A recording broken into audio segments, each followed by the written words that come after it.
Hello everyone. Hello fellow players. I'm very excited to be here tonight. Today, whenever you're watching this, my name is Ian Hathaway. I am a game writer, designer, translator. Currently working on Pumpkin Spice, a magical cozy role-playing game, which is a upcoming tabletop role-playing game in which you play as a burgeoning coven of witches who are learning about their powers and working together to protect a fount of magic which they are entrusted to safeguard. We are going to today play as a new coven of witches, and I would love to introduce or rather let my lovely coven members introduce themselves. I might call upon you, if you don't mind, just in the order I see you appearing on screen so that we can keep it tidy. So I would start with Bella. Hi there, my name is Bella, my pronouns are she, they, and I am a nerd from Canada. Wonderful. Alexis. Hello, my name is Alexis, pronoun she, her, and I am a nerd from the Midwest. Super. We have a wonderful collection of nerds already coming along. Next one is myself. I've already spoken. AJ. I'm AJ, he, him. I am also a nerd from the Midwest and super excited to dig in. And last but not least, Alex. Hello, name is Alex, pronouns are he, him. I am a nerd from unclear. Geographically, it's a little bit nebulous. But I am also one of the translators who works with Acheron Games. Right, I did forget to mention that the upcoming game is from Acheron Games, on whose channel you will be seeing this video in the coming weeks. And Pumpkin Spice is meant to launch on BackerKit in just about a couple weeks from when we're recording, so in mid-February. I want to say in about 12 days. 12 days. But when you're watching this, it may have just launched. This is also very possible. Hopefully to resounding success, but now, without further ado, let us dive into the game. So we have, typically I was telling this to the players before, in a Pumpkin Spice game we would be creating our characters from scratch together as part of the Session 0. Here I've shared some pre-gens, which are the same ones you can find on the Quick Starter, which is available now on our BackerKit page for download. And some of you had already expressed a preference of some of the which types you would like to play, and I will just go ahead and let you tell us something about your characters, or select them if we haven't finished picking them. I'm not sure about that actually. I don't think we finished picking them. I think we haven't finished Bella picking has them. Okay. expressed some interest, but no one else claimed any of the others. Super. Okay. So Bella, since you had a clear idea already, what would you like to play? I would like to play the Green Witch. Super. And do you already have something in mind about this character? How you might describe I them? have a name, and that's as far as I've gotten. Super. Her name is Tally. Like counting, Tally. Super. And what about the other players? What are you thinking? Which witches would you like to play? I would actually like to play a secular witch. Sounds very good. Do you have a name for the secular witch yet? Yes, it would be Derek. Is that Drrick? Yes, yes.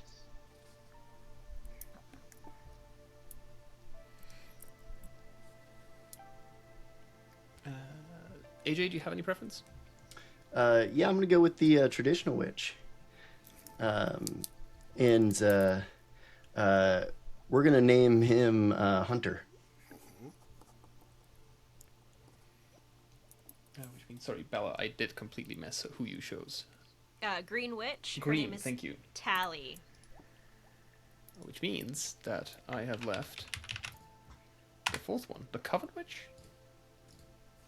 Yes. Coven Witch. And the Coven Witch is going to be... we're going to go with Sable. Sadle. Super. And so in this game, I play as the GM, so the Guide of the Coven, and in Pumpkin Spice, the Guide of the Coven plays a normal character. I do have some special, there are some special occasions in the game in which I have more GM-like matters to deal with, but for most of the game session, I play as a fellow Coven witch, and my character is her name is Minerva, and I am playing this is not correct, sorry, a solitary witch. And perhaps to get us started, I will just describe my character very briefly, and you guys can, in the meantime, think about how you envision your character and share it with us once I'm finished. So, Minerva is a middle-aged woman, somewhere in her 40s, who looks a bit older. She tends to dress like an older lady, rather earthy colors, dark pinks, big coats. She has brown hair, is a little bit plump, and tends to be a bit of a loner, in the sense that since you've met her, she has always been kind, always been there to listen to whoever wanted to share something, but has also been kind of mostly been on her own, reading one of her adventure novels that she seems to devour, and tends to really only spoken when spoken to. She does seem like a kind person at heart, but the initial impact you get from her is a bit of coldness. She kind of keeps her distance. So that is Minerva. Who would like to jump in? So are we all meeting somewhere or just introducing Right. characters? So, yes. So part of the premise is that we have been called, right? In Pumpkin Spice, our Coven of Witches is called by a Fount of Magic, which is a magical place, a node of power that has reignited or has just been born. It calls new witches, people who are just starting on the path of witchcraft and are learning about their powers. Calls these people to them to act as the guardians of the fount and the protectors of the fount. In our case specifically, our fount is located superimposed on a wonderful coffee shop. So we will be part-time bartenders and event organizers and part-time defenders of the fount, though what that means in game terms depends a lot on the twists we as a group, if we played more sessions, want to give to the game. It can both stay very lighthearted and very carefree, but we could also decide that the challenges we face progressively become more and more severe and more potentially harmful to ourselves and the magic of the fount. This is a choice that each group can make for themselves as they develop their story, and that they can also change through conversation between the players as the story progresses. So the game assumes, and we are assuming, that we were already witches. We already had some capacity to perceive and practice magic, which is what a witch is in this urban fantasy setting, very, very light urban fantasy setting that we're playing in.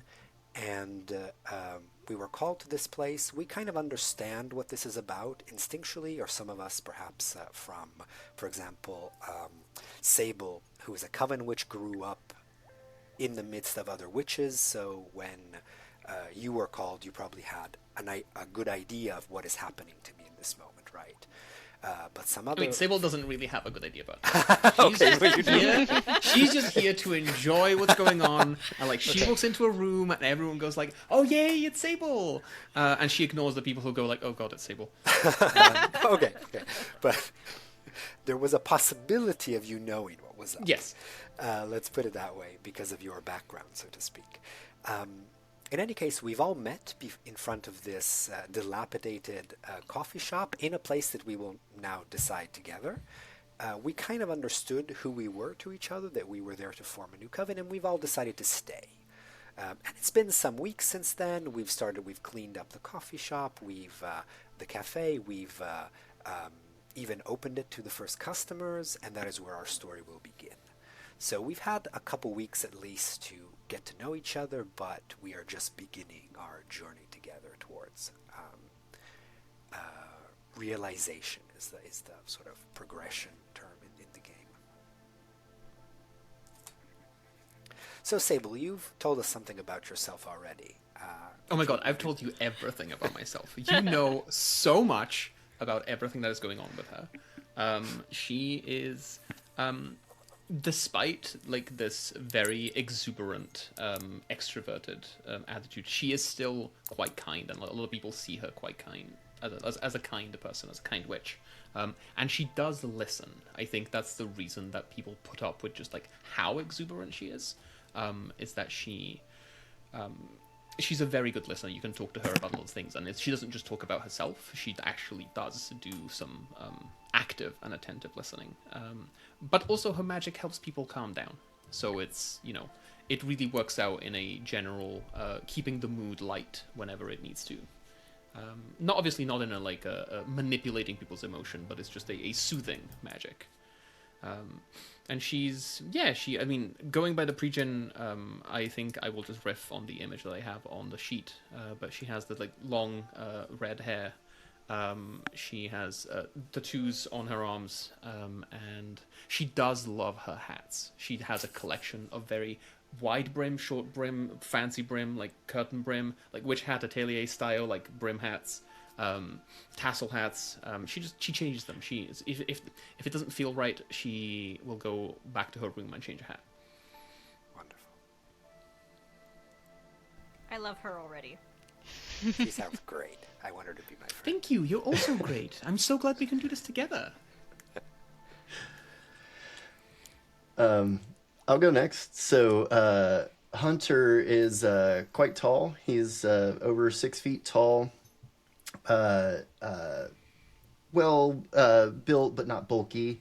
Very much into the 80s goth scene and dresses like it. Full makeup from time to time. Background as an event organizer in his day-to-day life. But really it's just a means by which to meet people. He draws a lot of his magic and likely discovered it through inspirations that he gets from other people's perspectives and philosophies, and like the psychology of people really drives him to want to set up events to bring people together and like really feed off of that event style energy. And he's kind of the type of person who just knows everybody. The window's broken. Oh, I know someone for that. The plumbing stopped working. Oh yeah, I know that guy. That's his entire MO. And he really leans heavily into the music scene and would be quite interested in making sure that anyone who did patronize the business got a good soundtrack while we were at it. Do we have the CDs at the front like Starbucks used to do in the 90s and early 2000s of just like sounds Absolutely. of the Earth compilation? And maybe an old vinyl jukebox with all of the greatest hits. Susie and the Banshees and The Cure and things like that. Quite tailored. Mm-hmm.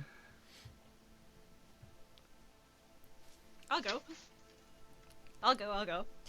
So Tally is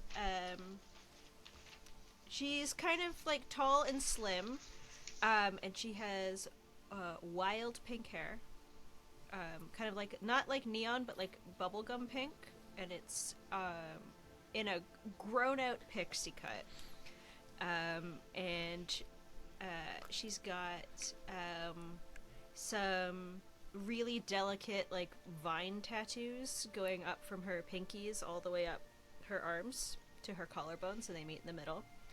And she's always kind of hanging around the coffee shop, fiddling with all the plants that are everywhere. There's like, because it's so warm from the coffee machines, there's a bunch of like ferns and like lightly tropical plants kind of just everywhere.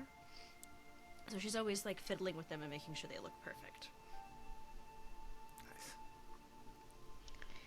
All right, and uh, as Tally, I assume, comes onto the scene, the door opens up, and in comes Derek. He is sweaty from just come back from his 5 kilometer run. He's kind of bulky, not like a power lifter, but more like a power lifter, if you know that kind of build. He has tattoos, steampunk stuff on his arms.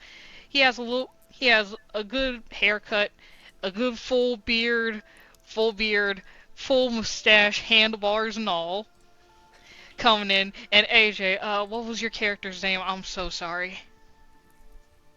Hunter. Hunter. Hunter knows a guy. Oh, is the I'm hearing myself talk. Is Yeah, that there's going some to be a feedback problem? coming through, AJ. Okay. Uh, okay. There we go.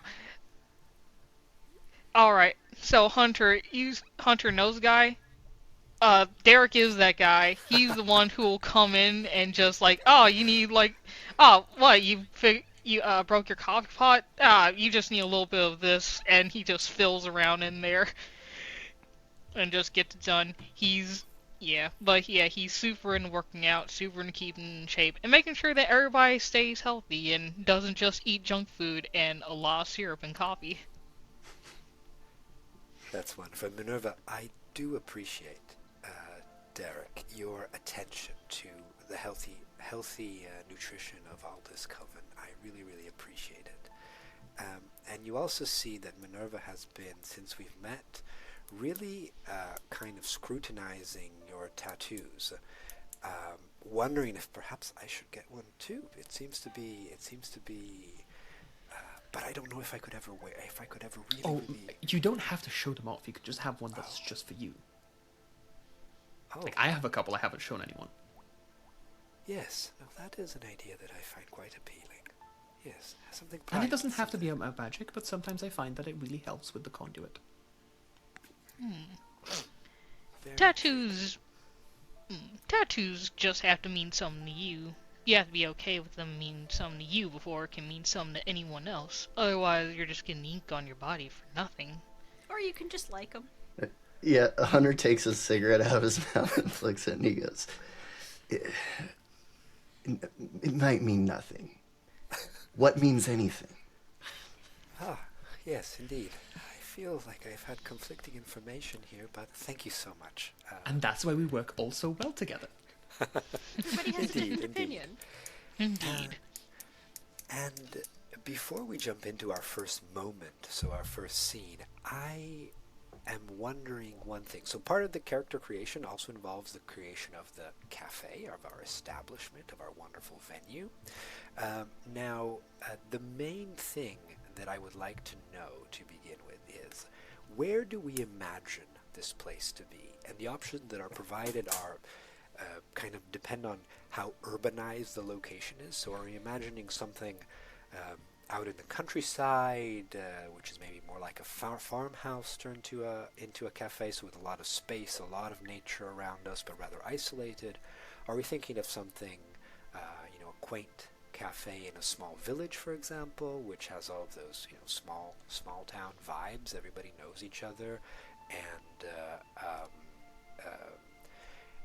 and in which we though would be the newcomers, so to speak, right? Or do we imagine our cafe being in the streets of a great metropolis, right? Maybe just a tiny building between skyscrapers, a corner coffee shop.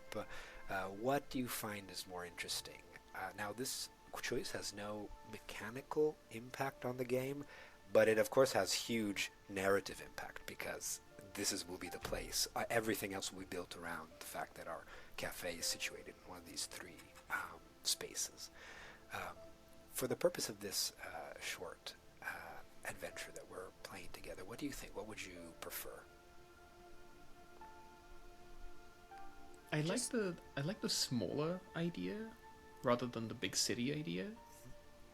But I also like it being maybe more coastal than countryside. Like there's access to the water, so that both Derek and Hunter can go and swim, or Hunter is probably just like posing and just like paddleboarding, and Derek is actually swimming and doing his 5K, just doing laps backwards and forwards. Yeah. I have to assume. Yeah. And Sable is there. Yeah, you're doing great, babe. And just like lying down. Yeah, Tally's poking in the seaweed. Yeah. Mm-hmm. Yeah, definitely just laying on a paddleboard, just contemplating. It's like, yeah. I know. You just need to learn how to balance. That's the first step. Oh, you know what? I'm probably tugging that paddleboard with me. Weight resistance. Yeah. To get that This is what friends are for. This is what friends are for. I did have like the brief idea of in a big city, but like in a quiet neighborhood. I mean, it could be the quiet coastal neighborhood of a big city. Yeah. Like it's a big city close to the ocean. Big city close to just basing just on the like the feelings of the group. Like we're all kind of, I was gonna say like really modern like people. Like we all listen to loud music and we all have at least some tattoos, except for Minerva. But that like, we know of. For now. I'm kind of getting Bay Area vibes. Like San Francisco. Yeah. Just in a quiet little neighborhood. Yeah. Like West Bay, maybe? We're going to keep going, and I am going to bring Ian back, but apparently he has, his recording has stopped. Gotcha. Alright, so, yeah, we're in suburbia, where we're just on the outskirts a little bit, or we're in like a little quaint neighborhood in San Francisco. We're kind of near the beach, not too far, not too close. Of course, Okay. Fantasy San Francisco.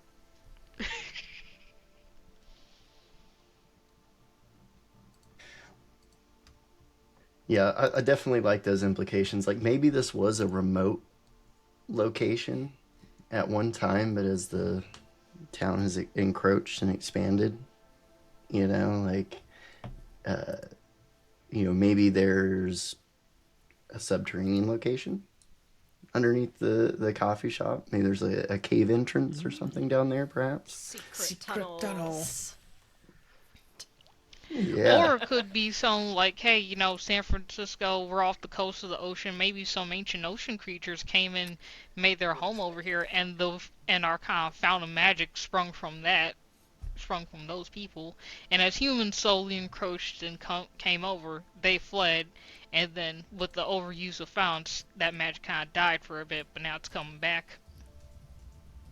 That sounds great. Little Dagon influence, perhaps.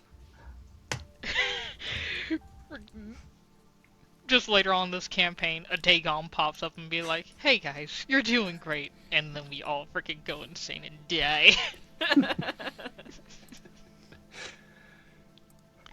It's your quarterly review. Oh god. Ancient sea creature pops out of the ocean. Hello. Time to talk about how your business is going. So something like that might indeed come to pass. Now, right, so we have this wonderful beach location. Is the cafe right on the beach, so we just have to walk out and we're in the sands? I think there's some steps, because if we have a cave underneath the cafe, there's also like the rocky formation, so we have some steps that we have to go down, which obviously need maintaining regularly. Right. Yeah, I love that. That sounds great. Super. So, now I would like to introduce our first moment. Now, the way this game works, the basic game loop, is that we play a series of moments one after another. Moments are self-contained scenes, the effects and narrative of which can, of course, spill over into other moments, as happens in... Sorry. Exactly. And so what happens normally during the game is that there is a succession of moments that is partially randomized and partially up to our choices. Um, However, in this case, which is also something that the Guide of the Coven can do, I have kind of already prepared that succession of random events that we will be reacting to, and so I have a bit like how the quick starter is structured. I already have on my end an idea of which moment follows which, and so the first moment that I would like to introduce to us is that now. I imagine the scene you were describing before. We see, Hunter and Derek. Hunter on the paddleboard. Derek is pulling him along. Tally is roaming around looking for the seaweed and hopping between the rock pools, etc. Minerva has now lost a little bit of sight of Sable, but she can fill us in as to where she is exactly. And Minerva is sitting on the patio of our cafe, sort of above the beach level, and calls out to you and says, "Everyone, I have something. I just got the most delightful phone call. Please, come here. And as you gather, Minerva explains that we have been booked for an event. No. Now, in this game, the GM, so the Guide of the Coven, has a number of special roles that they fulfill. However, each one of us is very free to, in fact required in many situations, to provide all sorts of narrative inputs into the story. When you roll the dice, but also in situations like this. So here what's happening is I know that mechanically there is an event, and this event will require certain mechanics to deal with, right? What I don't know is what actually is happening in our story, right? And so we know that we've been booked for an event. What is this event?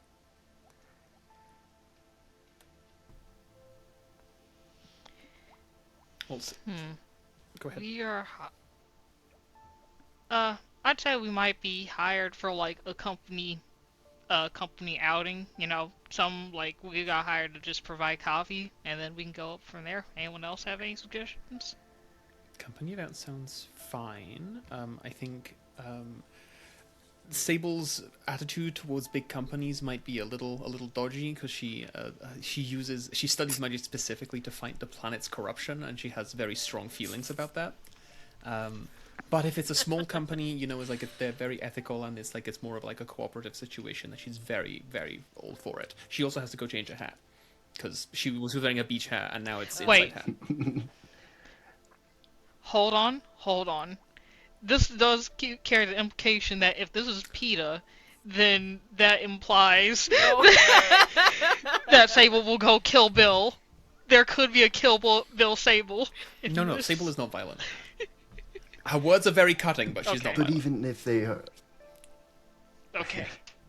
But even if they are some corrupt corporation, what better opportunity to study at Sable?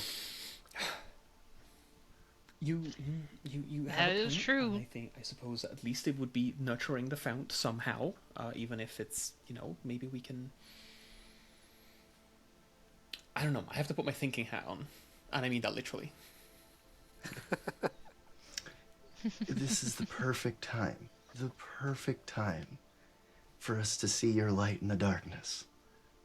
And Let's also, make this happen. But also, to know thy enemy is one step closer to defeating thy enemy. I like all of you. I am so glad we got together. This guy, he's a great guy. Yes, and what better moment to show them a different path, a different way? Minerva looks around awkwardly to figure out if she said something appropriate or not. I just give Minerva a secret thumbs up. She's very appreciative. Wise words indeed. Tally is paying attention, but she is also holding a little tiny rock crab in her hand and talking to it. Did you find a new familiar, Tally? How many is Yes. that this week?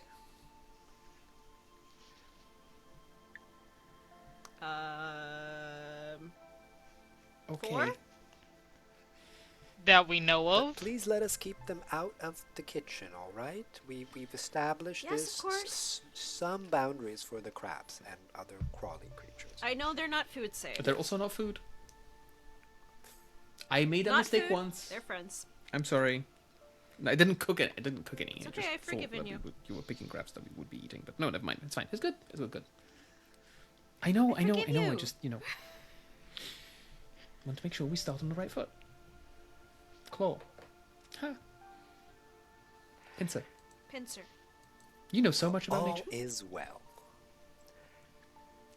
Now, I believe that we should be putting our thinking hats on and decide how we are going to make this event absolutely special, absolutely mind-blowing, as Hunter might say, to capture the hearts of these corporate people who will be visiting us, and yes, show them what true magic is all about. So, what will we do? Well, first of all, we do need to make sure that all our equipment is up to good stuff. So, I'm gonna go. So first things first is first I'm gonna do this week is go into the kitchen, check to make sure all our extra coffee pots are in order, and then once that happens, I'll be loading up our wagon so that way we can start making our way over and setting up. Sounds good. Would you like a hand with that? Oh, of course, of course. I think. I'm thinking bubbling coffee pots on every table, fog machines, moving lights, Quite trusses, the vision. grand I think entryways, that is a vines. great idea, and also we could start with the coffee pots and the music, and see where that leads. Logic does prevail, yes. It's all about matching the vibe, dude. Yes. Or changing it for the better. Match the vibe and then change. Yes. Let's start with setting the vibe to begin with. Yes. And that is exactly actually what we'll be doing, technically, because what we're doing now is setting the vibe for the rest of the session. What I would ask everyone, if I understood correctly, we are actually catering, correct? So we are taking our stuff and we're going someplace, some kind of, we'll find out what that looks like. And everybody, this is also important, everybody is more than welcome when they're spotlighted we've already been doing that instinctively, but like to keep introducing new elements into the scene, into the story. As long as we're listening to each other and it is fitting together, you can really be very free. You're encouraged to be very free in adding also set pieces and characters, etc. This next section of play will lead us to our first dice roll. So we're going to see the resolution mechanics of this game. So each one of us will have the opportunity of doing one action working alone, which means that each one of us casts their own dice. We don't pool them together. There's a different mechanic for working together, which we'll see in a minute. So each one of us here is conducting an individual action, so to say. You've already mentioned some ideas, right? The setting up the music, setting up the smoke machines, etc., etc. Now, how does this translate into mechanics? Now, each one of your witches has 6 traits. This is a trait-based game, so the traits are narrative tags that tell us something about the witch, their background, and also how they contribute to solving situations. Now, our goal is to kind of devise a scene, devise an action in which our witch is able to put one of their traits into play, whichever one you want, and that trait will give you a number of dice to roll that depend on the trait itself. We're just starting the game, so all our traits are level 1, which means that The traits give 1d6, and then we roll 1d6 as just a baseline. So each one of us will be rolling, when we're acting alone, we'll all be rolling 2d6s. When rolling 2d6s, our goal is always to obtain a specific number on the d6. Why is that? Because in Pumpkin Spice, and we have these we're preparing these for the crowdfunding campaign. We will have these as part of the merchandise associated with the game. There are special dice that you can use, which have symbols on each one of its 6 sides instead of numbers. Of course, the symbols can also connect to a number on a normal d6, so you can roll any d6 to play. But we have these wonderfully colorful glitter die with the different symbols that you also see on your character sheets, right? Each symbol is an essence. A different essence of magic, a different essence of the narrative, a different ingredient within a beverage, right? Very briefly, the essences are authority, nature, empathy, stillness, imagination, and wisdom. And each one of our witches has a special connection with one of them, depending on the type. So you can find this on your sheet. And that matters because you can tweak the dice rolls depending on the essences to which you're connected. So, for example, I will sort of demonstrate this. I would say that, I'll say this in a very dry manner just to give you the sense of what happens. What Minerva will do when she gets to our new location is she is going to spend quite some time just carefully observing. One of my traits is careful observer. The space, so really figuring out how to organize it, where to move the tables, where should we have the coffee, what is the best way to encourage conversation between people, to let people mingle without crowding them too much. So the trait I'm going to use is careful observer, and I would say that the essence to obtain for this role, I'd probably say either empathy or wisdom. What do you think? Would it be empathy or wisdom, do you think, to kind of... I feel like if you're observing a scene, trying to understand like the bait, it's more planning than intuition, right? So I think it's more of a wisdom than an empathy essence in this case. Right. Yeah. So I am not connected to the essence of wisdom. The essence I'm connected to is stillness, which might still mean something important. Let's see. I'm going to use our dice rolls that we have. I'm going to roll 2 dice, 1 base die plus 1d6 because of my trait. I'm going to roll it, and my goal is to obtain... my goal was to obtain wisdom, which is a 6 on the d6, and I rolled 6 and 3. There we go.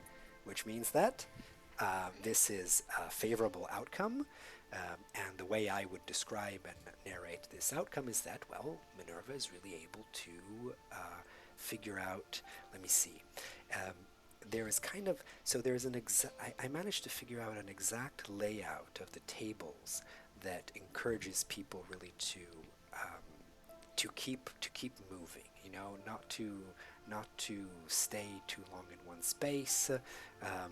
Maybe there are things that people aren't, they need to move around the space a little bit. So I want to create dynamism in this area. That's what I'm doing. That's how I call my success. So this was wonderful. I got 1 success, and this raises our vibe by 1. So we start out. Oops, I got a pen. Excuse me. We start out at... what did we start out? Sorry, I just have this written down. Yeah, we start out at 2, and this brings our vibe to 3. So things are looking pretty good. That was my my scene, my spotlight, and now each one of us has a chance to engage in one of these actions with the same mechanics that I've described. Who wants to go next? I can go. So, once we're in this new space, Tally starts, has a look around and starts imagining how she can decorate everything, and thinks that okay, this place needs some flowers, and we're gonna do it with fresh, living flowers. And because I'm one with nature, I'm going to take a deep breath and start weaving like centerpieces for the tables and like wreaths and what are they called? Like big vines, kind of like boas, like feather boas, except they're made out of plants to kind of hang along the windows if there's windows in this place. Wonderful. So I would say that this is definitely nature. So you're rolling 2d6 and your goal is to obtain at least 1, 2. Okay, let's roll. So I do There have you a go. 2. You have a 2, no magic required. This was just all tally. How does that favorable outcome look? What is the effect that you managed to create? Once everything's set up and everything, there's kind of like a gentle rush of really like fresh, crisp air, like when you go walking in a forest and it's just rained and it's this really like bright, clean smell and it's full of fresh oxygen. And it's going to inspire everybody to be friendly and to talk to each other. Wonderful. Okay, and the vibe goes up 1 more point. Who's next? I'll go. I'll say Derek goes. So now that, so I assume that by this point Derek has already made sure everything is okay with all of our coffee pots, making sure we all have good things, Bunsen burners and warmers, so that way our coffee stays nice and hot throughout the company meeting. Yeah, absolutely. Sorry, I'll interject one thing. Sorry to steal the spotlight. Just to say that typically we only need to roll. Each character only needs to make 1 dice roll per scene. So it is assumed that we are competent and magical people, and that most of the mundane things that we decide to do, especially if they are in line with our traits, we can just do them and make them happen in the story without any problem. Though every specific moment will have a dice roll required to define the exact effect on one specific aspect of the narrative that moment is centered on. So yeah, you can decide that all that stuff has been done excellently because you are competent at it, no problem. Gotcha. Well then I'd say I'm just setting up all of our coffee stuff and making sure that everything in the venue will be functional and ready. Super. And how do you want to use your action though? Once you've done all this. Well, my action. Well, I'd say that since Hunter is, making sure that our venue, Hunter and Tally are making sure that our venue is pretty snazzy. I'd say I'm probably working on cooking up some pretty awesome brews for like before, just to make sure everything's ready when people come in. Super. And which trait would you like to put into play to do that? I'm gonna go ahead and say that I'm gonna flex the imaginative trait. So that's gonna be a... And I would say the essence you want to obtain here is probably imagination, which is number 5 on the 6-sided die. Yeah. Sorry. So, yeah, rolling 2. Oof. Okay. So this is a 3 and a 3. So this is a miss. It doesn't mean that your action fails.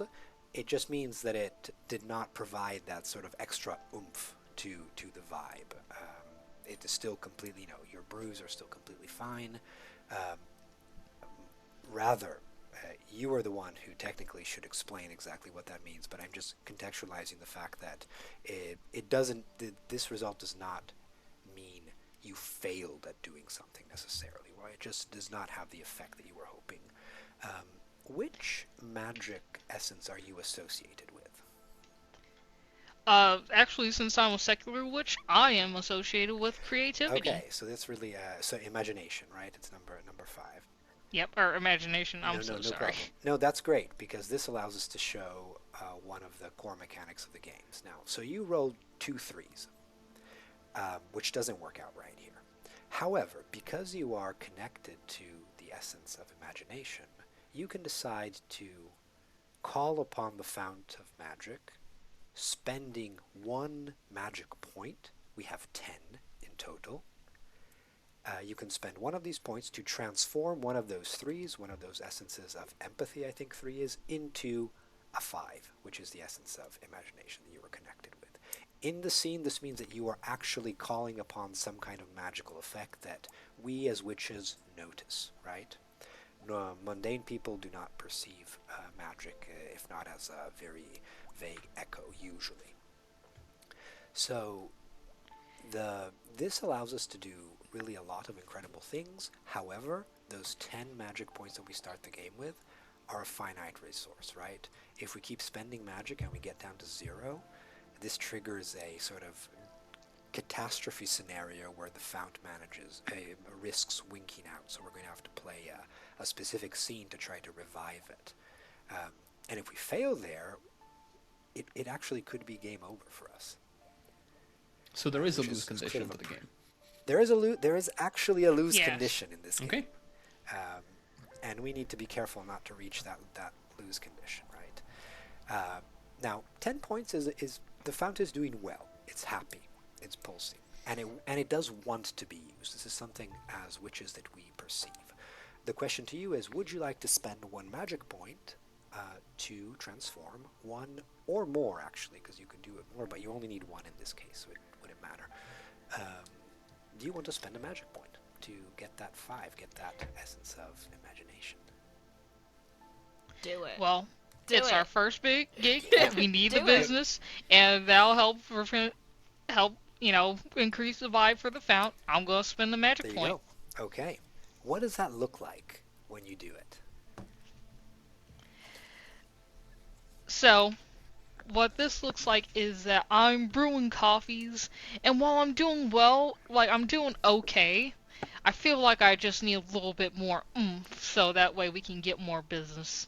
So I go ahead, I concentrate my magic into my arms, and then I am just shaking coffee brews like all over the place, lift, lifting up liquids, having them mix in the air, having them slam back down, and keep on shaking them, and suddenly it feels like I'm done. And then I just set all cups around me, and it feels like they have been infused with something, some special something that'll make them taste that much more delicious, and people will have to come back for more. That's wonderful. I love it. Super. So we're doing really, really well. This place is looking amazing, and we still have two actions to take. Who would want to go next? Sure. Yeah. So Hunter's gonna take his action more in like a preparatory action leading up to the event. He's gonna be leaning on his methodical researcher trait. So back at the coffee shop, as we're gathering our things and preparing to actually take them there to deploy them, he's going to kind of sequester himself in one of the storage rooms that's been like not quite converted into an office, but he's like left a bunch of stuff in there for later when we do have time to deal with it.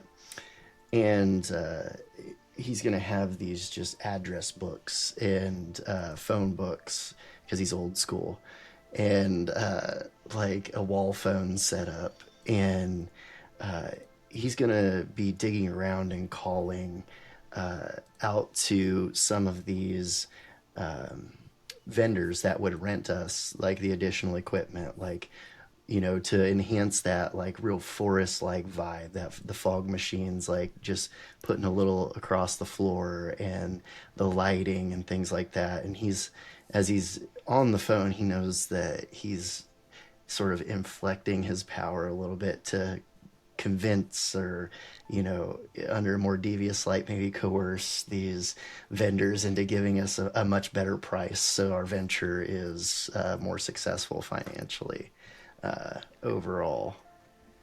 Super. Yeah, that's awesome. Um, do you think empathy makes sense as an essence that you want to get from this role? Yeah. Certainly, yeah. Okay, so empathy is a number 3 on the d6. You get your 2d6. All right. See what comes up.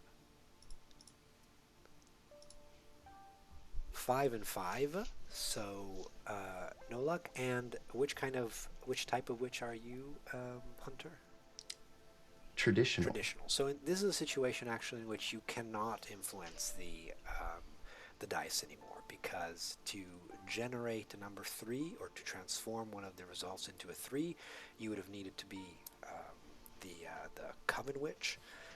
While you could have also done something being a traditional witch if you had rolled wisdom, so number 6. You could transform that into something you need. It can go both ways, this spending magic. But with this specific situation, you are unlucky, and it definitely adds something, but not quite what you were hoping for. Did something not quite go how you were planning it, or was there some resistance? What happened? Yeah, obviously we're a new business. We don't have the reputation yet that some of these other local business owners might have been looking for. Uh, it was a gamble to try to lean on them a little bit to give us a better price. Uh, but maybe they didn't budge because we're new, but they know who we are now. And to Hunter, that might be every bit as important as getting the end result. Yeah, that's something that might come up in the future, I think. Very cool. So, last but not least, Sable, what have you been working I on? think building on that, not entirely successful, at least not in the way that Hunter expected. I think there is a little bit of maybe some nervousness, some um, nervous-sighted. A lot of people just not getting anxious about the event, but there is we didn't have exactly how we planned it out, but everything looks great. The coffee is doing fine. There's a couple of splashes on the ceiling that we're gonna have to clean up later, but that was just Derek he just got a little bit too creative with the hand movements there. But we'll figure it out later. It's fine. But I think there is a little bit Minerva has this very stoic, very quiet demeanor, but everyone else is much younger and just a little bit bouncier. And I think I'm going to be dipping into my soothing, calming magic to just make sure that everyone is very level-headed, very chill just before the event begins, immediately, in the 15 minutes before the event begins, before the first person walks through, just trying to calm everyone down. That's awesome. That's definitely empathy, I would say. Yeah. And I think it is just a very, actually, yeah, let's roll and then we'll narrate the result here. Here we go. That is a 3. There you go. Got it. And I think it is, I don't want to lean too into Sable being the, woo-woo, just everyone hold hands, close your eyes, and have a deep breath. But I think there is an element of, breathing, but it's something that Sable does, and it's just the way that she positions herself in the room and how she closes her eyes and smiles, and she it's the only time she takes off a hat is when she actually does magic. But everyone just has this wave of, as everyone is taking that one shot before the one shot of coffee, obviously, one shot of coffee before the event actually begins, or tea, or whatever the beverage might be, of just taking it in, and there's a warm expanding inside them as Sable is just breathing and then exhaling and just going, okay, I think we're ready now. That's wonderful. And I will jump on that to wrap up the moment. The place is looking incredible, okay? Our vibe score is at 6. It's the highest you can get in a single sort of moment. It's really dreamland. I would also add that, building on sort of all the things that you've narrated, perhaps with a little bit of the smoke effect, etc., this almost looks like we've recreated a sort of natural space within this this building that we were just given to decorate with hidden paths and nooks and crannies, and it's really. Minerva just looks at you and says, "This is wonderful. This is truly wonderful. I think it'll be just." And as I'm about to say this, we hear some cars driving up, and we kind of all ping. It's like there is a moment in which our heads turn towards the door all together, and we know that one of the people, one of our patrons who is going to enter, is a medium. The doors open, several people enter, and one of them, we kind of see them almost as though they were kind of painted in like a neon color, while everything else is kind of pastel tones. And mediums are extremely important for us. In the lore of the game, it is left a little bit of a mystery in the sense that there are many different theories about who these people are. What is known for certain is that these are mundane people, not witches, who however have some kind of connection to our specific Fount of Magic. Like witches, like us, mediums are called to a fount in search of something they can't quite put a name to. And part of our job as sort of guardians of the fount is to try to establish a connection between the mediums who are drawn to the fount and the fount itself. And we do that by preparing wonderful beverages for them. But we'll get to that in a second. I would like to know from the coven who this person is. Who do we see entering? And here I would say that I'm going to roll a 1d6. We can use the essence die also as a narrative input into the scenes, right? We don't just use it for resolution. Right now, I don't really have any, let's say we don't have anything specifically in mind. I'm going to roll a d6 together, and the result is a 4. A 4 is an essence of stillness, and stillness represents a very introspective, it's the essence that Minerva is connected to too. It represents introspection, the deep, hidden personality of individuals, privacy, things that are slightly hidden, etc. Also protection, very important.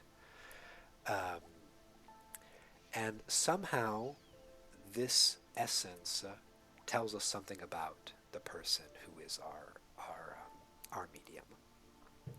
Does this role spark anything in your imagination? Does it help you see someone? I think this person might be like a helper of sorts, like a social worker or something in that vein. Social worker, head nurse, yeah. So, something, a kind helper. Okay, someone who is able to kind of a bit like what Sable has been doing, and kind of instill this quiet and calmness and stillness in the people around them. Does that make sense? Yeah.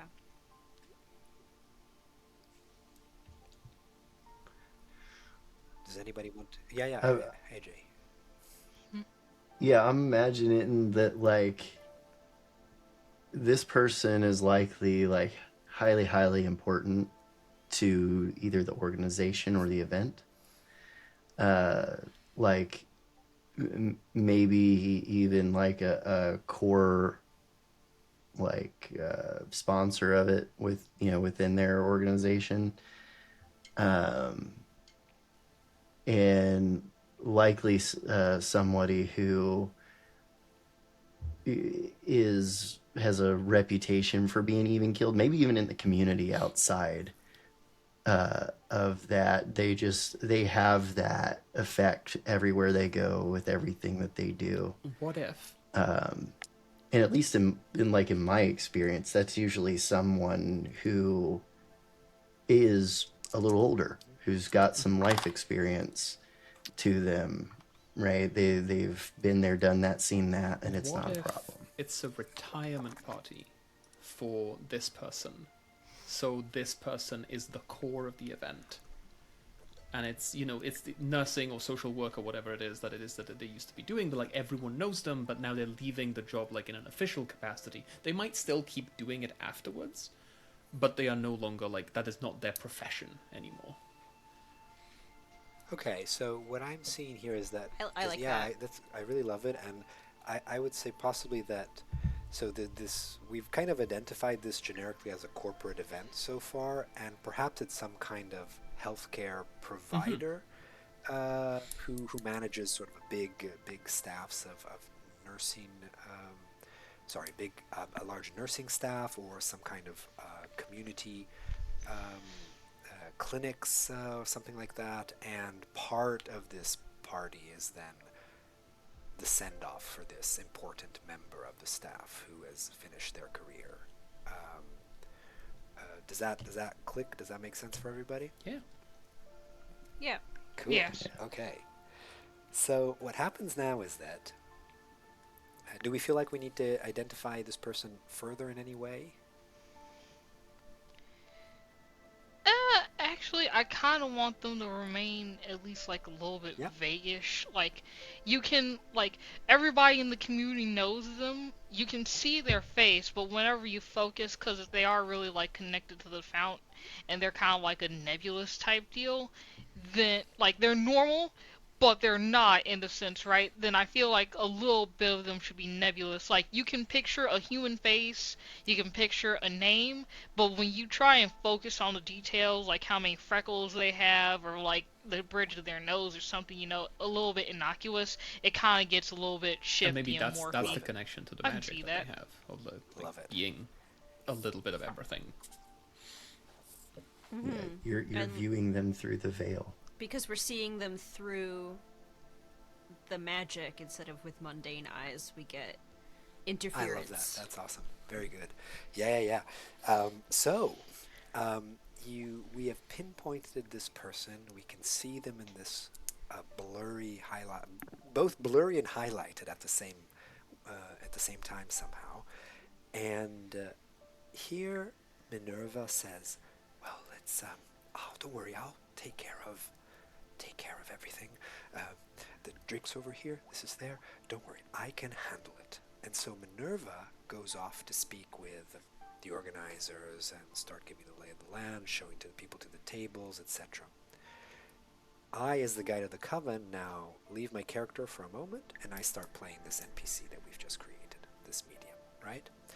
Now, I have rolled, since we've created this person on the spot in our story, I have rolled 3d6 to find out which 3 essences this person is searching for, right? And I'm going to try to connect them to some narrative inputs about this person based on the description that we've created, right?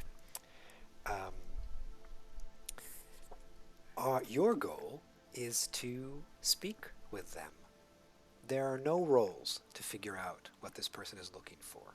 The only thing you do is speak with them. You do have a fixed number of attempts, a fixed number of interactions, such a bit like a countdown, that depends on your vibe level of how sort of welcoming and how 6. So you have 6. This is the highest I've ever done this so far. You guys were awesome. We're winning. And so you actually have a lot of attempts to sort of interact with this person throughout the evening before they will inevitably request something special, a specific beverage, and you will have a chance to create a concoction mixing special ingredients, which we're not focusing too much to not overload anything, but there is a whole sort of ingredient mechanic in the game too. Basically, different ingredients are connected to different essences, and you can add these to any beverage to see if you get the right ones that the medium is looking for. So I know what they're looking for. we get to find Yeah, out. and you get to find out. And so now it's really up to you. I have a suggestion, which is based on my traits, but it's not mechanically. Like, I'm not trying to game the game. But I have apparently a very charismatic familiar. And what I imagine here is that this is one of those big orange cats. A little bit spectral. Only just a little bit, only if you know how to look for it. But he is this big, grumpy-looking, like big mustachioed, like massive whiskers, half a chewed ear, and he is very gentle in the meows. But I will sort of like nudge him. Yes, Alexis, you have a suggestion. I'm sorry, you put the descriptor orange in there, and I had to say, like, how's his eyes look? Like, are there lights on and nobody's home, or what? He's we all know he's dumb, but he's our dumb boy. But I think that's what makes him really charismatic, is that sometimes he's really smart and we don't expect it, and it's really like charming when he does that. And I think that's what he's doing right now. I think I'm just gonna nudge him towards the medium, towards this person, and just sort of go like, oh, he doesn't usually take that quickly to new people. You must be. Can I get you anything special? So, Let's go, Sable! so they reach down to scratch the cat's Oh, he's fully just like. Oh, just on. Okay, it's kind of like, yes, yes. What a wonderful, good boy. And For some reason, he starts like flipping his leg, even though he's a cat. Hey, my cats do that. That's allowed. and a bit distracted, they look up again at you and say, "I'm sorry, beg your pardon. What was the question?" Oh, sorry, I'm with the catering. We're just getting people's drinks, and we just want to know if we want anything special. I think not quite yet. You know, I am taking a breather, so to say. This is you may not have noticed, but it's a strange evening for me, right? Oh, are you the guest of honor? Well, I don't know if that's really the way to put it, but I am certainly being, I suppose, honored and sent off. I will miss all these people, though. Let me tell you that. I understand. Like, you know, change is big. We also just started. We you know, this is a big change for us as well. It's a first big event. But tell you what, you don't worry if you do come up with a request. Just look for any of us. We're all wearing the aprons, and you can keep playing with whatever it is that he's doing right now. I've never seen him do this. You must have quite the touch. Oh, I do love the company. And he's doing like the rolling on his back, belly fully up. Yeah, so they just pick up the cat and go like, Yeah, he just like flops sideways. He goes very fluid. yeah, very very much in love with this cat. So I love the cat. He's charismatic. all right, so that was one.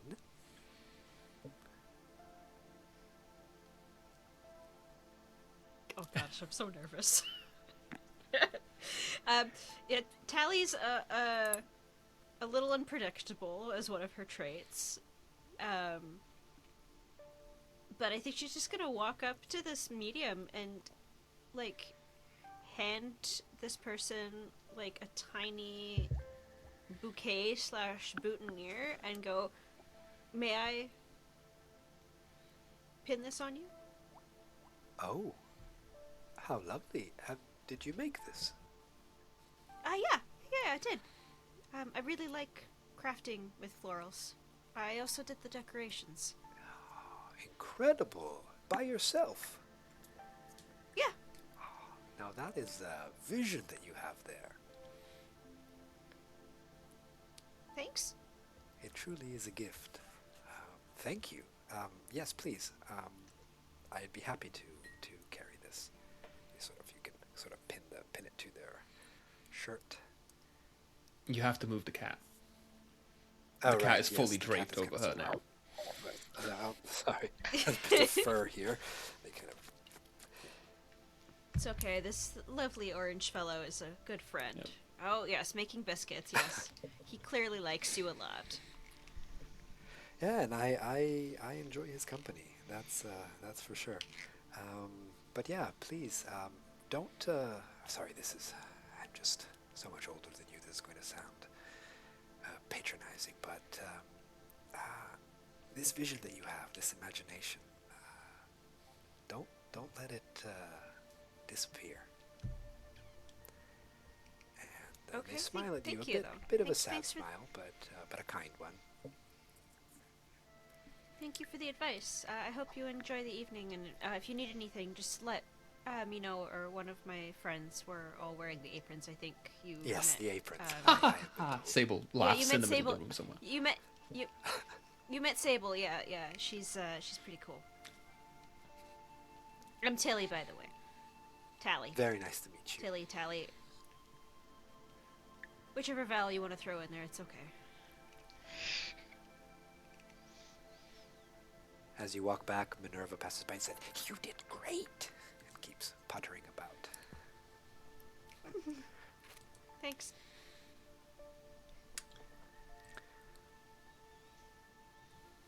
I think Hunter's gonna lean heavily on his patience and observational skills. Yep. And as more folks are starting to filter in and the place is filling up, he's gonna be going around handing out, coffees and teas and other drinks, but he's always gonna keep drifting his eyes back, and he's gonna circle a few times, trying not to be too creepy, Okay. but definitely just like getting a 360 scan of this person, and he's gonna try to pick out what they're wearing, how they're carrying themselves, what kind of watch that this person might have, like try to piece together elements of a personality based on how this individual is expressing themselves. Yeah, so you notice a attention to the clothing, right? It's not fancy, but it's good quality and well kept, especially worn clothes, lived-in clothes, well kept, and I would say that more than something specifically about the person, what you notice is that there is distance between them and the rest of the party. People come to chat and then leave, and you do notice some kind of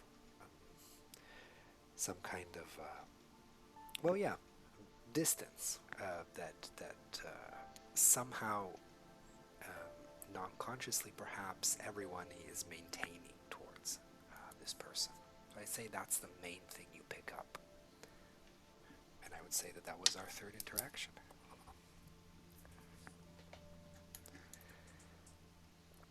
All right. We're doing good so far. Derek, would Halfway you like there. to, since you actually have a lot of attempts, would you like to add something? What is Derek? So Derek's just manning the coffee station since everybody's out into the crowd. So he's gotta make sure that the drinks keep flowing. So, I assume that the medium is coming towards me. Sure, I why guess. Alright, so I see her kind of like being a little bit separate. This is a her, correct? It is now. I don't It think is we now, sure. I don't think we decided. Oh, She is okay. now. I think we did say talk about that veil, that blurriness. Maybe this person is whoever they need to be to the person that they are interacting with. So any pronouns would work. Alright. So I'm just gonna say her.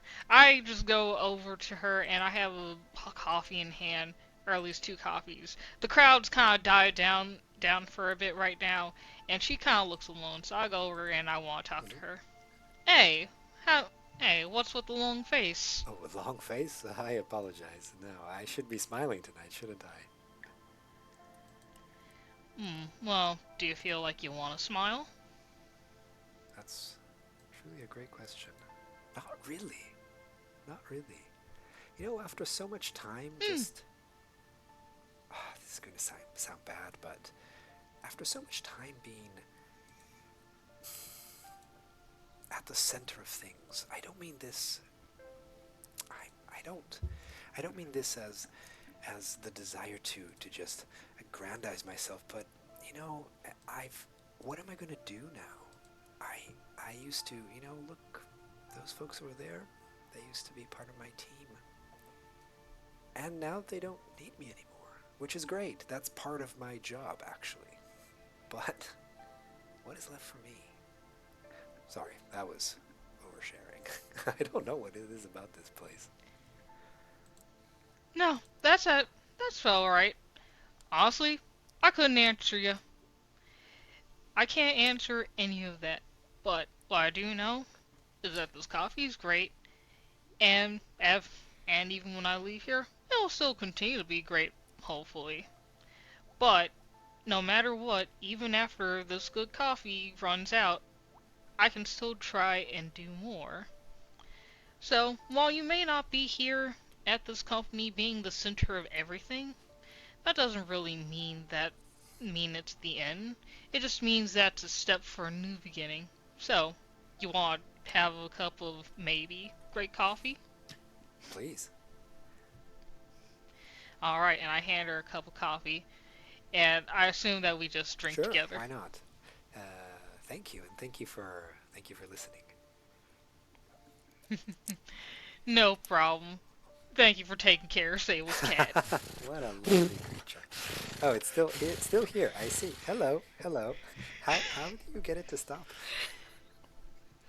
And then I kind of just like long boy take him. I unstick his claws, and I just like, Sable knows that you probably shouldn't be here. Off you go. Oh, Again, thank you for taking care of him so long. all right. Minerva calls you in and says, "All right. What are you thinking? We're very close. I feel it. We are almost getting there. What do we do now?" Oh, they definitely need something special. I think they deserve it, and I think that it would really help, well, the evening and the person, if they did. I do think... I don't know how to not metagame at this point, because I was listening out for specific clues to see if we could clock what it was. So actually, so a lot of the terminology, like the names of the essences, are in game, which means that Yeah. you can very likely have most, if not all, of that conversation directly as your character without Okay, needing cool. for it to be meta. Okay. Actually, yeah. I do think that she really has a strong imagination, and she mentioned to Tally that that nug of imagination has to be kept alive. So I do think that we should put something cinnamony in there just to make sure that that is still, brings back what they're really into. Yeah, like they almost cried while talking with me, I think. I did get the vibe that she was a wee bit down. It's an end of a chapter after all, and while I did assure her that this could just be the beginning of another, it might need a special brew to help bring her hopes up. Do you think maybe she's And I swirled too cocktail. stuck on the past? Do you think maybe she wants to remember it? Because something about the wisdom that you accumulate through the years maybe could be a good reminder of all the good that she's done. I'd say that it's not that she's too stuck and more she's afraid. After all, she is happy that her coworkers are moving on, but also she doesn't know what that means for herself. If she's lost, then she needs to find something new, or at least needs help drifting off to newer So shores. definitely cinema for Yeah, imagination. Mm-hmm. Hunter, like, kind of gestures to the rest of the room and to the coffees on the table. And he points at, like, the steam rising off of all the coffees. And he says, but she's a little different. I said. Can I pitch? I want to actually pitch some wisdom. And something I'd add, just Some. this is actually meant, is that you do still have two interactions, which means that now you've sort of gathered, but you can still try to figure something else more about this person before you need to prepare their beverage. Yeah. Mm-hmm. Gotcha. So I a didn't say- halftime Yeah, meeting, exactly. basically. Yeah. I also think that they might need some empathy, maybe? I don't know. Like, she's struggling to find her new place in her community, right? So Yeah, do you think it's a stillness that sets her apart, or do you think it's the empathy that is something that they might be looking for? I think maybe looking for some empathy, or at least some help to find something, because they seem like a super empathetic person, and they're losing some of that. So maybe they need a bit of a bolster. So we have cinnamon for imagination. We have some turmeric for empathy, and some lavender for wisdom, as Derek is pointing out. Unless we think that we need something different. Maybe she needs an extra heaping of imagination. I don't know. I think that we also need some wisdom, just to help her guide herself onto a new path. So lavender for wisdom, cinnamon for imagination, and I've lost my other one. Turmeric for empathy. Unless and like turns to Hunter. Unless you want to go work your charms on her and see if we get anything else out of her. I am scared to flub it just a little bit, because she gave me compliments and I'm not good at taking those. And Real. if I go back and talk with her, I might just blabber. I already gave some flowers. I don't really know what else to do. Hunter, Derek? Yeah, you can go talk. I mean, Hunter, you like talking with people, and Derek, so do you. I know you like making coffee a lot, Derek, but you're also good at people. Alright, well then I'll go ahead and check. Well, I've already recently talked to her. Hey Hunter, how about you go first, and then I'll come in right after. Yeah, Hunter just sort of starts strolling off, turns around, and hits the finger guns as he's rolling over there. I just... I'm assuming like people are sort of filtering through the table that our guest of honor is chosen, and he'll sort of wait for the perfect moment to slip in, between two other visitors. I'm assuming like there's some gifts or some things on the table, when he rolls over, he's gonna just plop down a small bag of unground beans onto the table, and he says, and this one's from us. You never know when you're gonna need it on the go, right? Thank you so much. You shouldn't have bothered. This is very kind, and I can guarantee you that I will need a lot of this going forward. Keep. Big plans, I assume, then, yeah? Well,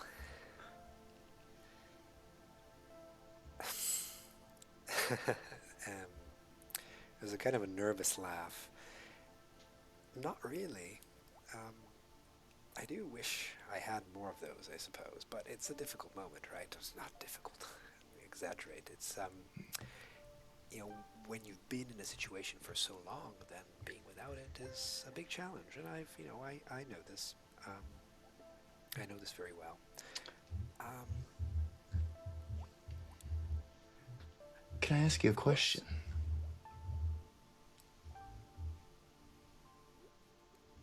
What would you tell one of your patients to do? now that is a wonderful question.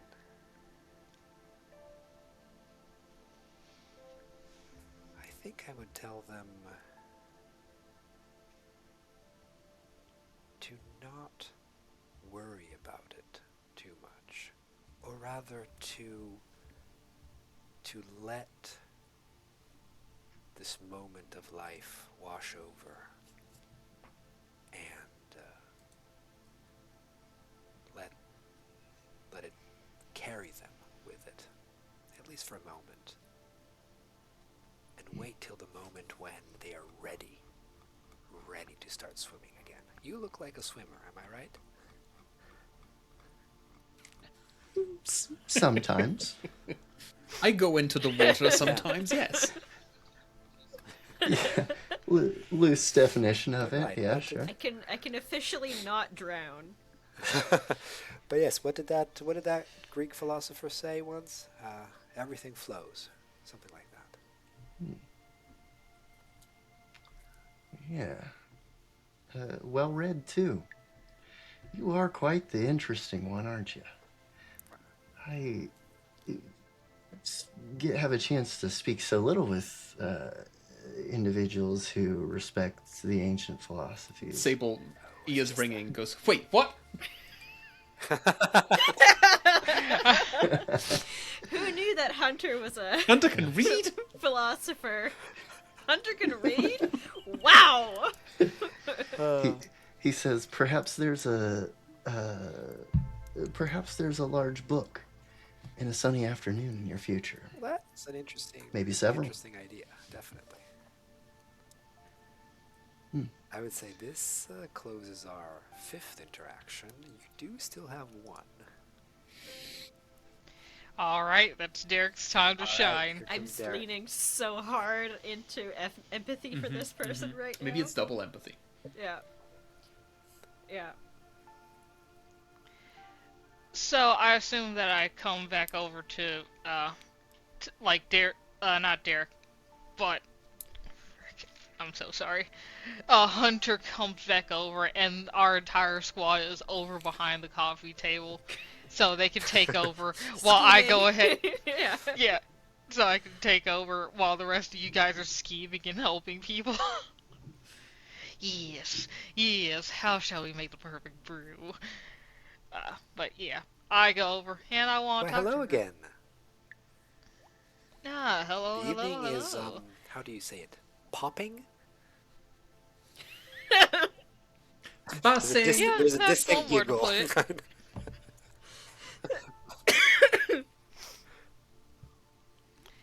Ah, but last I left you off, you weren't popping so hard. How about now? Bit better, thank you. Must have been that shot of coffee. Hey, I say, well, maybe, hey, new beginnings call for new cups. True enough. It almost made me feel like I'm ready to take the lead of my new life, so to speak. I gotcha. But you know what? I think I'm ready to order something finally. Alright, well, me and everybody else will be right back in waiting for you, now that we've all at least gotten to socialize a little bit since our business has opened up. I think we'll have a special brew rating just Thank for you. you. Why don't you take And- care of it? I have a feeling you'll pick just the right thing. And then I go, Ask her if there's anything specific she wants. Come on. and before I go, well, while we can all speculate, is there anything specific you might want? It's all a surprise to me now. Alright. And I walk back. Guys, I think we might need a little bit of, what is it called? Maybe a little bit of starry ginger. Right. That's the, authoritative one. The authority one. Yeah, maybe. Definitely picked that up as well. And this one's an interesting puzzle because I've heard some philosophies that I mean I think we all agree empathy is probably like the core of this drink here, Yeah, but there's at least one empathy in there, maybe double and something else, right? Because we get 3. Yes, you get 3, Yeah. and Yeah. I find these by rolling 3 dice, which means that the same one might occur more than once. You can add 3 different essences or combinations thereof to your beverage. I picked up on strong authority with the last one, but with my first conversation, I picked up wisdom because she was trying to find where she needed to go. I want to say Yeah. authority is more likely with the last one, though. and I picked up on a lot of stillness. Okay, so Being we picked like- up on all 6. That's great. Great. The only one we haven't had True, was nature, true. so... Although she did mention Hey, there we wanting go. to be energized when Hunter went back to talk to her, and that could work. True. But also, oh, Well, I mean, imagination is out. isn't wanna imagination say. also about like things about the future and like trying to find new things in the future? Yeah. Maybe that's the energizing that she needs. Whereas... Whereas, like, wisdom is, like, thinking about things that have happened already. Okay, well then we might cross wisdom out and then just thinking about the future. Either it's going to be imagination or it's going to be nature. I want to say it's definitely authority and So definitely should empathy, we say though. empathy, authority, and imagination, or empathy, stillness, and imagination? How many tries do we get One. to So We make already you this, get make this you drink? get 1 try. And One there try. are effects Oh. even for sort of partial successes, and it is absolutely okay to not get it right. In fact, most groups I have played with do not. No, we're and gonna that win is this. Part of the, that exactly. We're gonna No, win that is this. part of the game, though. We're It gonna is- win It it. is like these characters can become recurring characters, and if you do not succeed at the first time, then what the game would ask you to do is you will have a special little diary with the different mediums and your recipes, and you can note down, what effect, what worked and what didn't, and this way you can learn to know more and more about the mediums as they come by. And what the quick starter says is that people are complex, right? And so they give off a lot of different vibes.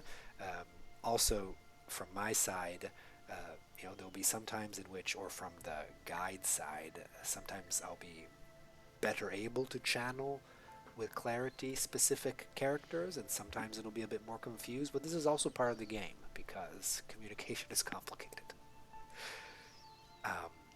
Who would have Yeah, thought? I know. That's a shocker, isn't it? So I think we should just run down through our list real quick and see if we can just tally our takeaways, right? So just following the dice, right? Authority. Yes. Like Yes. what's the pickup there? What's the puzzle piece that you found that was really screaming authority to you? When she was talking to Hunter. Okay. It just happened and I've completely forgotten what was exactly said, but there was like trying to take control of Her life. her life, which is like having authority over her actions, I guess. Yeah, like she's ready to take on control, which is what she also got from Derek. So yeah, she's getting ready to ship out. What about empathy though? That disconnectedness with everyone, like the whole vibes that she's been giving out throughout the entire event, I think very much speak to either a lack or desire for more empathy. It's like it's been heavily like brought up. Gotcha. Yeah. Yep. Like she feels untethered from her community. So maybe helping her with empathy would make her feel more connected. Okay. So, stillness was one that I mentioned. That was coming specifically from the context clue of like just allowing the next moment to wash over. Oh, okay. Okay. And the very first, like as soon as this person walked into the room, and like our reaction to that. But is that more of the Was vibe of the this, like, person, or is it the Sybil, vibe like- of what they want? Is the disconnect that I'm getting? It's a good question. Yeah. Sorry, it's Um, Sable. And in wisdom, yeah, somebody mentioned wisdom, right? Yeah, I had it, but that was mainly because she wanted to know where she was going for the next part of her life, and that's where the dispute between wisdom and I want to say imagination came up. Yeah, because one is like the more focus on the past, and one is more the what might happen in the future.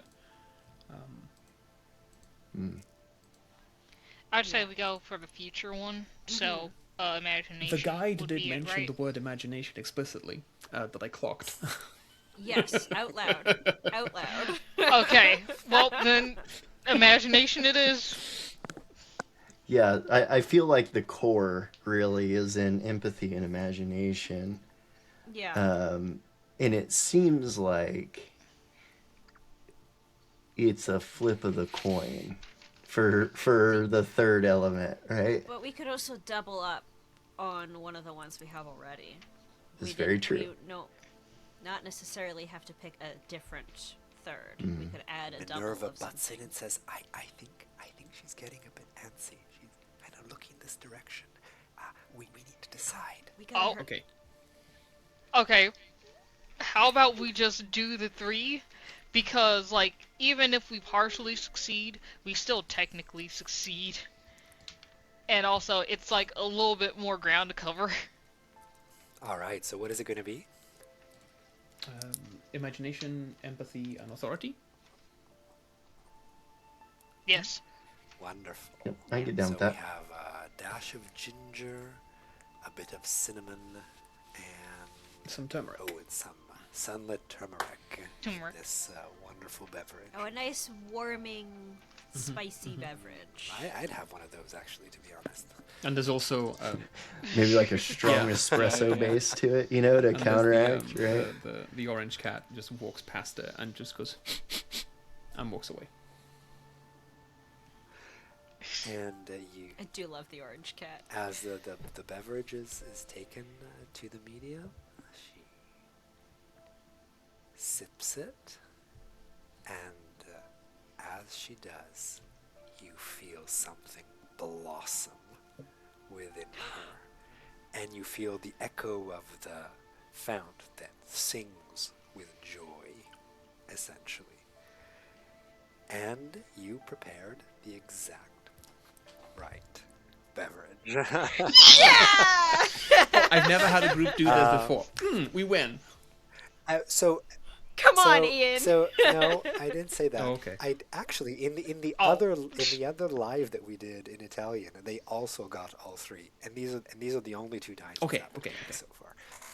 On the first So on record, everyone wins every Hey, time. we're But professional. off record, only two groups won. exactly. Yeah, and it is really a visible glow. You see the medium almost light up, and that fuzziness really snaps into place, and you see her perfectly right in her, old but well-worn suit, the pin with the flowers that Tally gave her, and just this light shimmering in her eyes. And you don't know her name yet, but what she says as the event wraps up and after the celebrations, etc., there's a different spring to her step, and she looks at at Hunter, actually, and says, "You know what? I think this is your card, right?" She shows you the business card for your place. "I think I will take you up on that book by the beach one day." You'll find many of us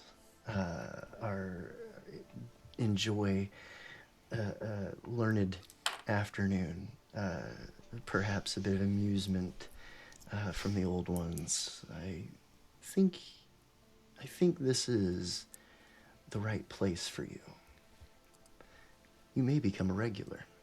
I think Who knows? We shall see. We shall Sable see. will just She lean smiles. into Tally and Derek and just like, I think Hunter's got a girlfriend.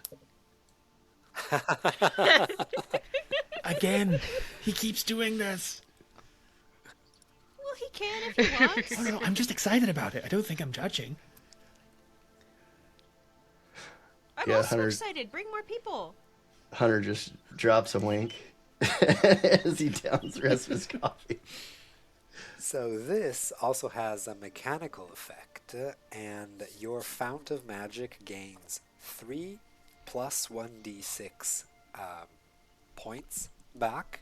1 for each essence, plus 1d6 because you unlocked, let's say, 1 level of synergy between the medium and the fount. I have rolled that for you, and your fount has now, for us really, because it is also Minerva's fount, and we now have 14 points in our magic fount, which is bubbling. I'll push us forward a little bit here, moving on to the very last moment of our tale. And so we pack up. The evening wraps up. We pack up and load the stuff up in our van. Drive back to our beach cafe. We haven't established if the cafe somehow has sleeping, lodging situation for us too, or if we live somewhere else. But in any case, we're driving back here to unload. It's late at night, and so Sable, we are in the process of kind of going back and forth from the parking lot, which is a little bit below the level of our cafe, kind of almost on the beach. And your cat, I imagine, has just been wandering about, being his goofy old self, when at some point you kind of notice him behaving a little strangely, and he's staring off into the darkness that is the ocean.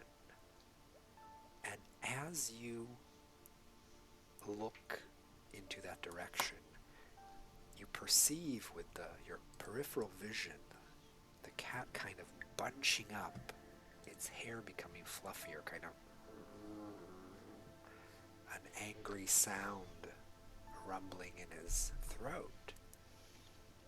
And from the darkness above the crashing of the gentle waves, you hear something that sounds like a song.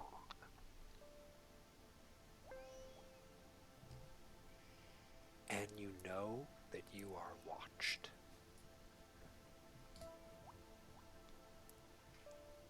Quickly changes hat.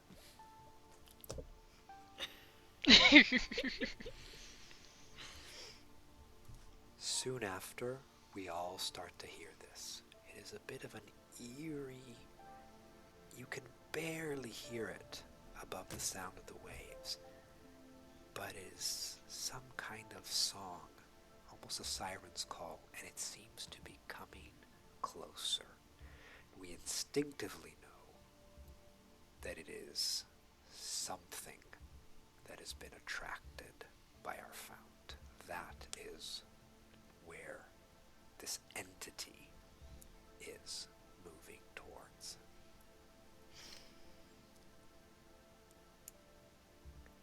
What do you do? Hallie wants to do something so Yeah, stupid. what do you do? Tally's gonna go stand. We have like the patio that's just above the beach, and she's gonna go hold on to the railing and sing back at it. Okay. The same tune, just in a human voice. Okay. You hear. You hear almost that every time you kind of match the tune changes slightly. It's definitely reacting to you. So what I Great. would propose, and this is kind of the mechanical side of the situation, is that we do not exactly know what is coming our way, right? I would propose a group test to find out. We've seen a single test, so when we work alone, that was a dice roll we did way back at the start of the scenario, and working together follows very similar mechanics, but the difference is that we all collaborate towards one specific goal. One of us becomes the leader of the role, and that is the person who will roll the dice and tell the story, right? We can all then add small details, but the main narrative rests with the person who rolls the dice. In general, the golden rule of Pumpkin Spice is who rolls the dice tells the story. And as like with individual actions, for example, in this case, Tally has started this singing communication with the entity.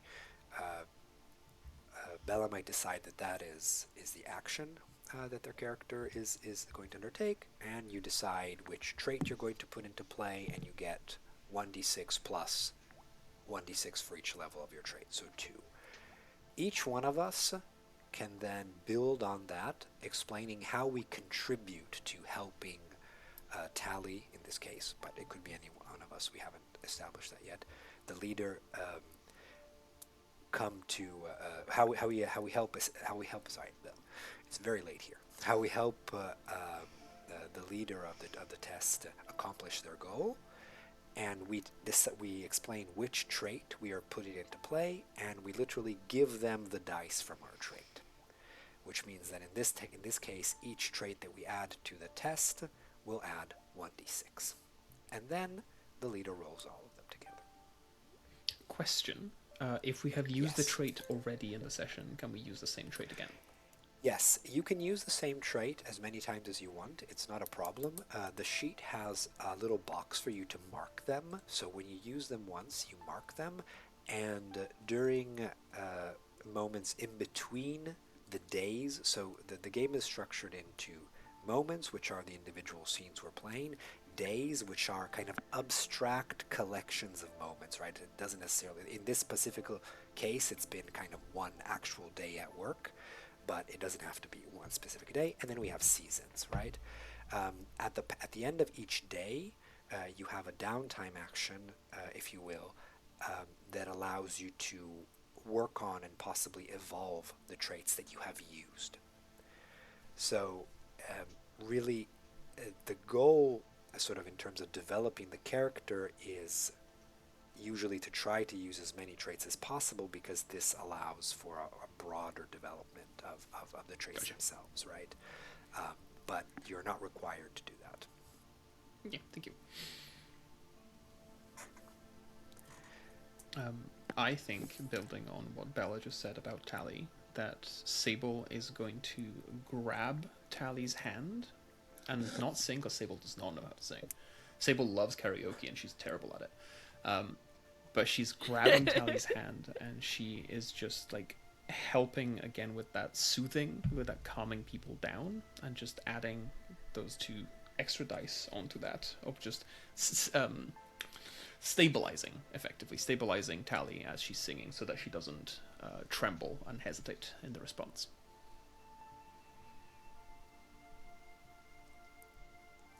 I guess we've decided that Tally's leading. You took the action.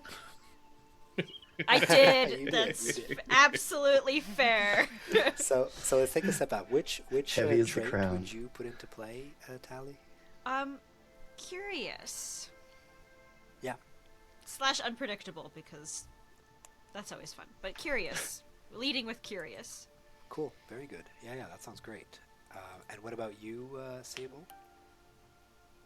The calm people down is my magic trait. And how would the rest of us like to contribute?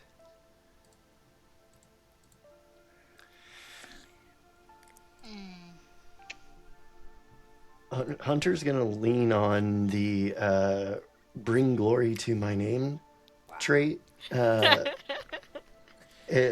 In that he's going to like recall, as we like moved in and set this place up. He's a traditional witch, so he might not have even mentioned to anyone else that he would have buried small jars with nails and a bit of blood or like rosemary in there as like a protection, a protective ward. And he's going to kneel down on the ground like near Sable and Tally, and just in the sand begin to like scribe these arcane sigils to call on that protection ward. Super.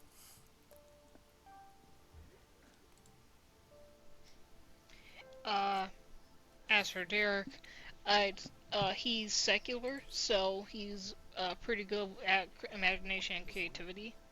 So I'm going to use my secular powers to call upon at least a little bit of water, and I will make kind of a sand defense wall as additional to. I'm so sorry. I will call on that in addition to Hunter's arcane wall to help, better protect us. Okay. So, which trait are you using there? I am going to use the imagination trait. Okay.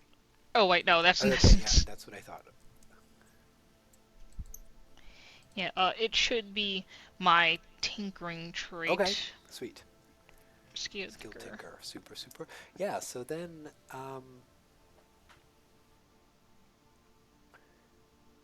you know what?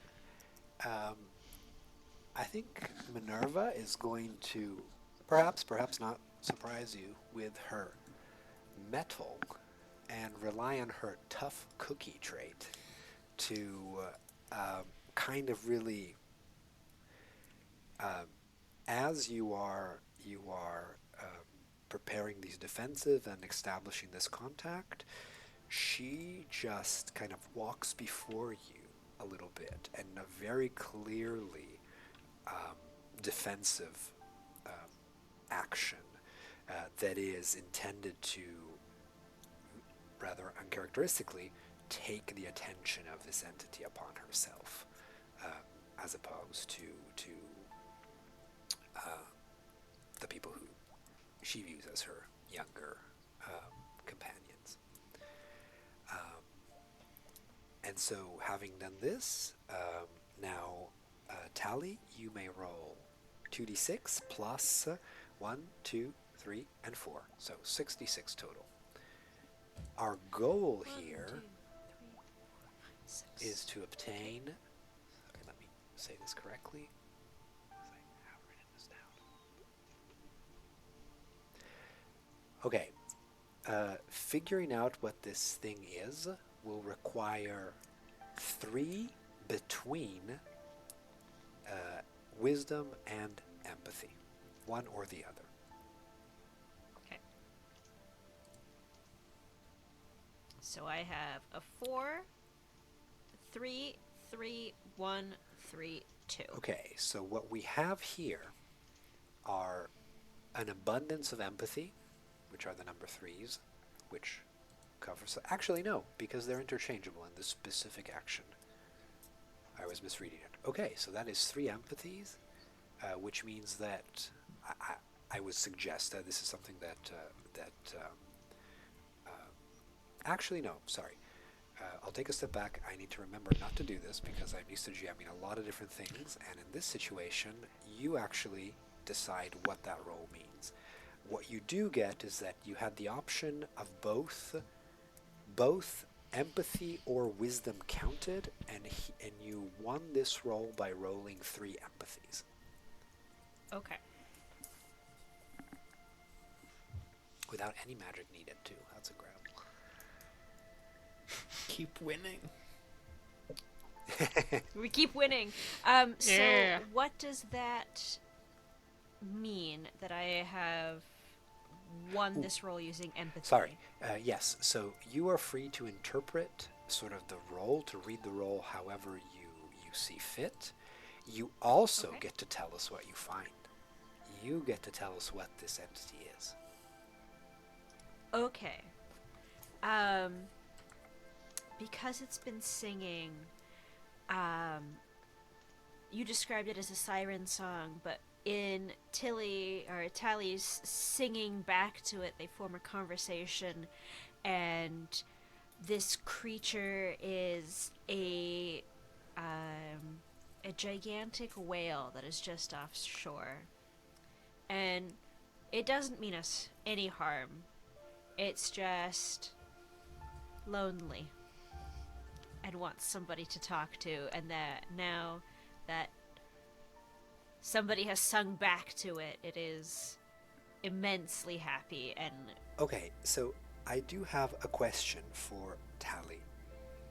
And Yes. it is, so this creature is it in the ocean, or is it sort of a spirit creature that is floating kind of above the ocean? it's in It's the in the water. water. Okay. Nothing says that it can't also come on land, Okay. but to my perception, it looks like a big whale in the Okay. ocean, Perfect. So and it sings like one. So this is how, we do not actually see it, but this is how you describe it to us, right? And once your song and the whale's song begin to mix and understand each other and respond, so you perceive a question from this entity, which is a sort of sad and longing question, which is a question that conveys solitude and almost an infinite sadness that it is very hard for you to put into words. But essentially, what it is asking is for some of our magic. It's lonely and sad. And the final question I would like to ask our coven for tonight is, do we want to let it draw from the fount? We don't exactly know how much that will be. Or do we choose to somehow try to oppose this? I can tell it that we only have a little.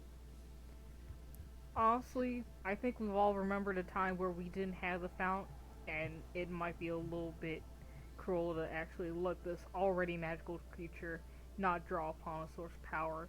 I assume that's not like humans where we kind of just took and weren't aware of what would happen.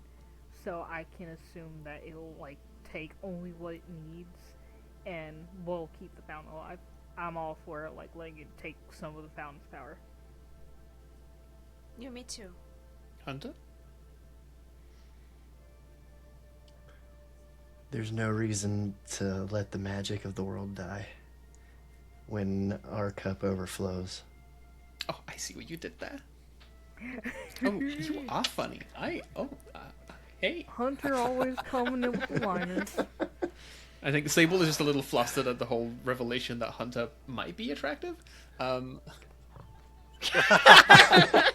But Hunter can read. Hunter has and knows how to deal with people and is actually smart at the right time. So Sable is a little flustered, but also is just like, yeah, no, of course, yes. Huh. I need a different hat. Hunter's gonna try desperately not to trip over that bar, by the way.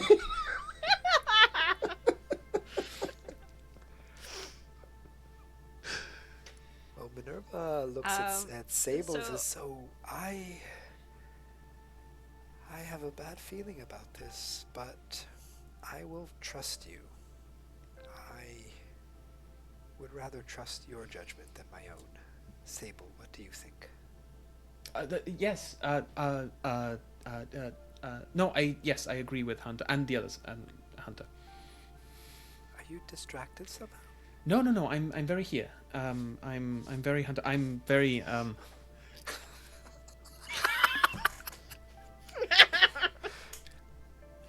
Hunter's absolutely like channeling that social energy. That's like his vibe. Like, however that energy pops up, it's just like strengthening the ward. I just give Hunter a thumbs up. Yeah, dude. All right. So we'll let it do what it wants to do. Agreed. yes. That's good. Yes. Yes. Okay. And I will say that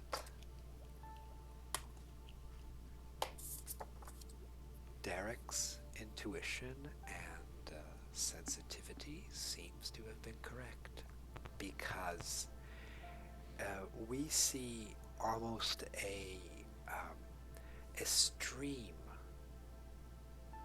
of light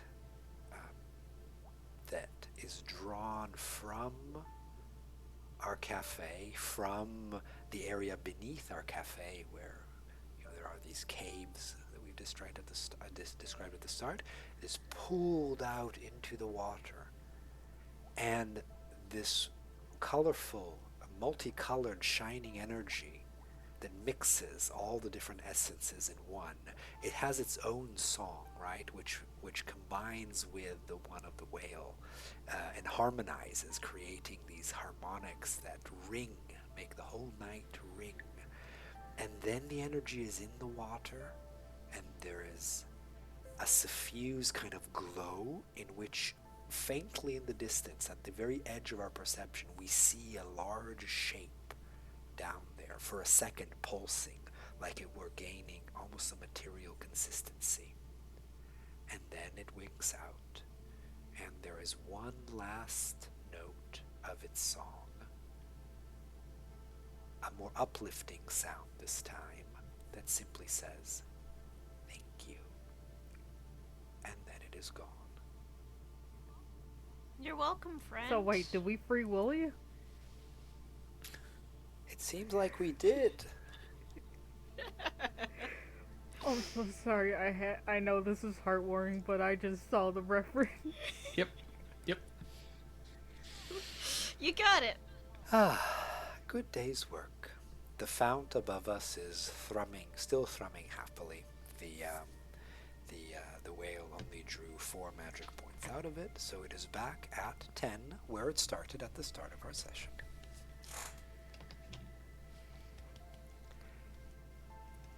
Very cool. And there we go. That was There we that was go. our first day of pumpkin spice, and established a lot of potentially recurring creatures and NPCs. Cat, magical whales. It's our medium, and Tilly's collection of crabs. crabs. Let's not forget the crabs. Not in the kitchen, please. And Of thank you course. so much. We've worked our way through quite a large part of the game. There is still the whole part of ingredients and character progression that, of course, we don't see. But yeah, thank you so much for being for being here together today, and for being such an awesome coven. I had a ton of fun. Thank you. No Thank you, problem. Ian. Thank and you. thank you, Thank you so Alexis. And much. thank you, Bella. And thank you, AJ. And thank you, Ian, again. And thank you, Alex. And Alex for also managing all the technical stuff. And, Let's see if it works out. Yes, yes. making things hopefully work.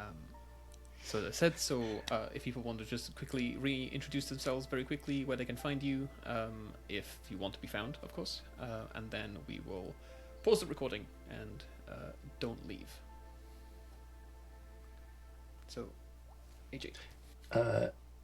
Yeah, absolutely. I'm AJ. I'm a Midwest RPG enthusiast. You can find me on Instagram at the typical manager, or you can look us up on Discord at Violet Skies. Oh, so that's you. Okay. I did not know that. Hi, I'm Bella. I played Tally today. I'm a nerd from Canada. And that's the end of the sentence, I guess. See you in the sentence. That's it. That's the end of the sentence. I think You can't find me anywhere.